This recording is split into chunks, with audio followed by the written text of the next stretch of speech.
Welcome back to the FanSpeak Network. I'm your host, Megan Schaup. You can follow me on Twitter at Megs08DFS. And I am very excited that the 2022 NFL season is just upon us.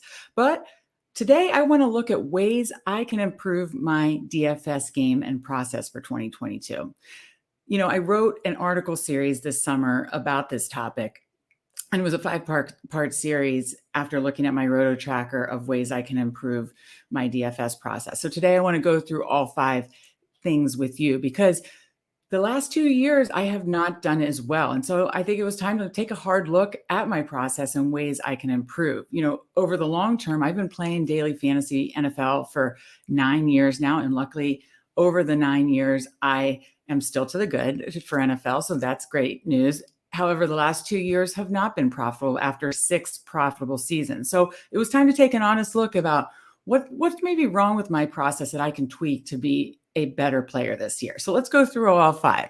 Okay, number 1, I've played way too much volume the last 2 years. And sometimes for me, because I'm a hand builder, obviously this does not apply to mass multi-entry players, but because I'm a hand builder, I think it's important that I'm building quality over quantity of lineups. I think too often I wanted to, not miss out, fear of missing out. And so I wanted to not miss out on a game stack or a player combination. So I kept throwing more and more lineups in. And that is not good because then I wasn't throwing quality lineups in.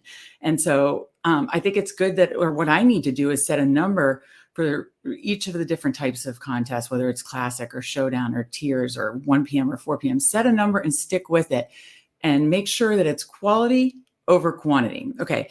Number 2, the field is sharper. There's no doubt about it because all of this amazing content, more and more sites are now available. And that's a good thing, and we hope FanSpeak will be one of the sites and resources you guys use this year to help your DFS game. But with that said, there can be sometimes some confirmation bias or some kind of, you feel like you have to do what everybody's saying. And I think it's okay to zig where others zag. I guess what I'm saying is it's okay to find places to be contrarian as long as you're being smart contrarian. So whether it's not forcing, late swap or big late game stacks, or not forcing huge game stacks, or whatever the concepts are that everybody's talking about. If I feel like maybe there's a way that I can find an edge to do it differently, but still, obviously be plus EV. As long as I'm being contrarian in a smart way, I think that's something that I'd like to work on being better about this year. Number 3 is overinformation. Again, there are a lot of sites out there, but there are sites for all different types of players. And, as I said, I'm not a mass multi-entry player. I'm not playing a lot of the big milli maker contests. I'm not a cash game player either. I'm, a single entry 3 max play in those like smaller to mid-sized fields. And, that's the type of content I need to take in that's kind of right for me.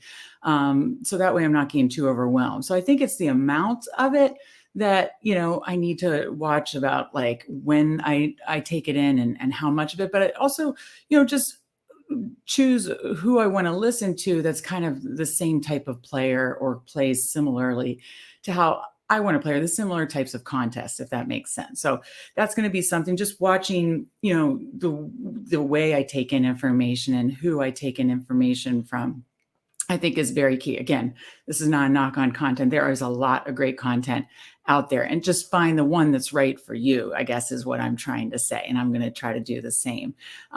Number 4, and this seems so incredibly obvious, but I need to build my lineups earlier. I have no idea why I was building lineups on Sunday morning.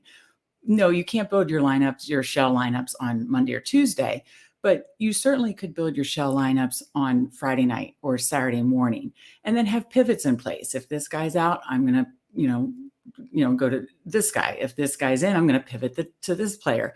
Have those kind of things in place and have the shell lineups built Friday night, Saturday morning, and just react to news Sunday, as opposed to building lineup Sunday as you're taking news in. That was a recipe for disaster. And that, honestly, for me, has to be the most important rule. And then finally, number 5, just know the type of player you are. I mentioned how I am a hand builder, but I also, in looking at Roto Tracker, actually noticed that I'm better at classic contests on FanDuel, but more the niche like showdown and tiers on DraftKings. So, I need to kind of put my money where my strengths are. And so that's something I want to consider. And I recommend you do the same, whether you're using RotoTracker or something else to track your results. See what you're best at, where you're best at it. That's important too. There's also Yahoo, there's SuperDraft, there's all sorts of, the daily fantasy sites out there. Find where you're best at, what type of contest you're best at, what field size, and put your money and your resources and your time there. So I hope this has been very helpful. Those are my 5 tips that I'm going to try to listen to. I don't always listen to myself, but those are my 5 tips that I am going to try to follow this season to, get back in the green, because it's been a rough couple of years. And so I'm looking to get back in the green this season, and I hope you can too. So remember, we're going to have a ton of great daily fantasy content on the FanSpeak Network all season. So be sure to check back every week. We're actually going to be rolling out our in-season schedule September 5th. So we hope you join us. And, thank you so much for joining me today, and we'll see you next time.